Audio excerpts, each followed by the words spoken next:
So we're now going to move into the meat of the course, the concept of statistical inference, where we want to use statistics to come up with a meaningful measurement for a population.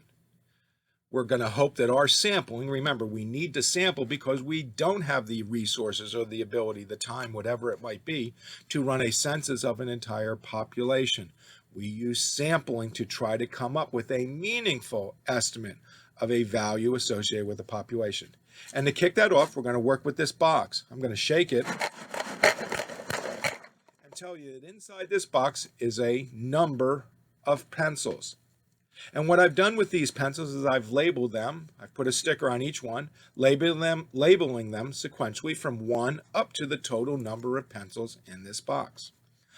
Your goal is to come up with a reliable estimate as to how many pencils are in this box. And to do that, I am going to take a sample of 7 pencils, and I'm going to give you the numbers that were on those pencils. Remember, I labeled them sequentially from 1 up to the total number of pencils in the box. So here I go to reach in and pull out my 7 pencils. 1, 2, 3, 4. This is random. I'm not looking. 5, 6. Whoop, I dropped that one. I guess it's not independent anymore. And we'll assume 7. So just kind of take it with a grain of salt. I've identified and grabbed 7 pencils. And there they are. They all happen to have barcodes. Just pretend, yes, I did not sit down here and label each one of these. It would have taken me a little bit too long. But just go ahead and presume that each one of these has a label on it with a number from 1 up to however many are in there. And here's what I'm going to tell you out of these 7 pencils. Here are the label values for them. Let me zoom the camera in.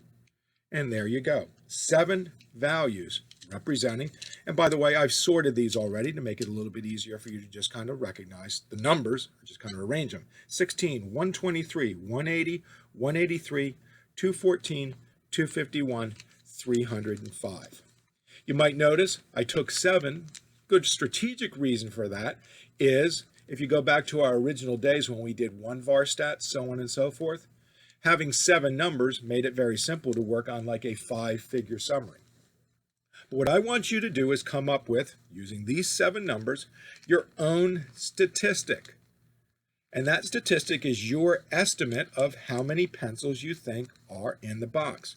You can take advantage of medians, mean, IQR values, max, mins, whatever you want to kind of get you started, and then maybe besides some of those numbers, maybe by multiplying, by adding together, so on and so forth.